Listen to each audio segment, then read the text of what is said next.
বিদায়ী 2024 সালে 6,359টি সড়ক দুর্ঘটনায় 8,543 জন নিহত হয়েছে, 12,608 জন আহত হয়েছে। একই সময়ে রেলপথে 497টি দুর্ঘটনায় 512 জন নিহত হয়ে 315 জন আহত হয়। নৌপথে 118টি দুর্ঘটনায় 182 জন নিহত, 267 জন আহত হয় এবং 155 জন নিখোঁজের সংবাদ গণমাধ্যমে এসেছে। একই সময়ে 2,329টি মোটরসাইকেল দুর্ঘটনায় 2,570 জন নিহত হয়েছে, 3,151 জন আহত হয়েছে, যা মোট দুর্ঘটনা 36.62%। মোট নিহতের 30.08%, মোট আহতের 24.99%। সড়ক, রেল, নৌপথে সর্বমোট 6,974টি দুর্ঘটনায় 9,237 জন নিহত হয়েছে, 13,190 জন আহত হয়েছে।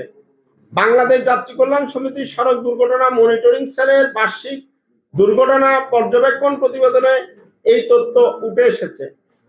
গণমাধ্যমে প্রকাশিত সড়ক, রেল ও নৌপথের দুর্ঘটনা মনিটরিং করে প্রতি বছরের ন্যায় এই প্রতিবেদন আমরা তৈরি করেছি।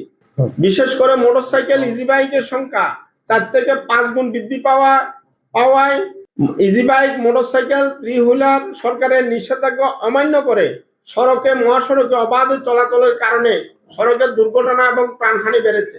পরিবহন সংক্রান্ত সরকারের সুস্পষ্ট কোনো পরিকল্পনা না থাকায় অপরিকল্পিতভাবে এসব ছোট ছোট যানবাহন অবাধে বৃদ্ধির কারণে সড়কের দুর্ঘটনা, প্রাণহানি, ক্ষয়ক্ষতি বাড়ছে। অথচ 2010 থেকে 2020 সালের মধ্যে জাতিসংঘ ঘোষিত সড়ক নিরাপত্তা দশকে সড়কের দুর্ঘটনা ও প্রাণহানি অর্ধেকে নামিয়ে আনার অঙ্গীকার করেছিল বাংলাদেশ। লক্ষ্য অর্জিত না হওয়ায় এটি 2030 সাল পর্যন্ত সম্প্রসারণ হয়েছে, কিন্তু লক্ষ্য অর্জনের সুনির্দিষ্ট কার্যক্রম নেই। পরিকল্পনা গলত, কার্যকর উদ্যোগ গ্রহণের চরম ব্যর্থতা। এই সময়ে সড়কের দুর্ঘটনা, প্রাণহানি কমেনি, বরঞ্চ দ্বিগুণ হয়েছে।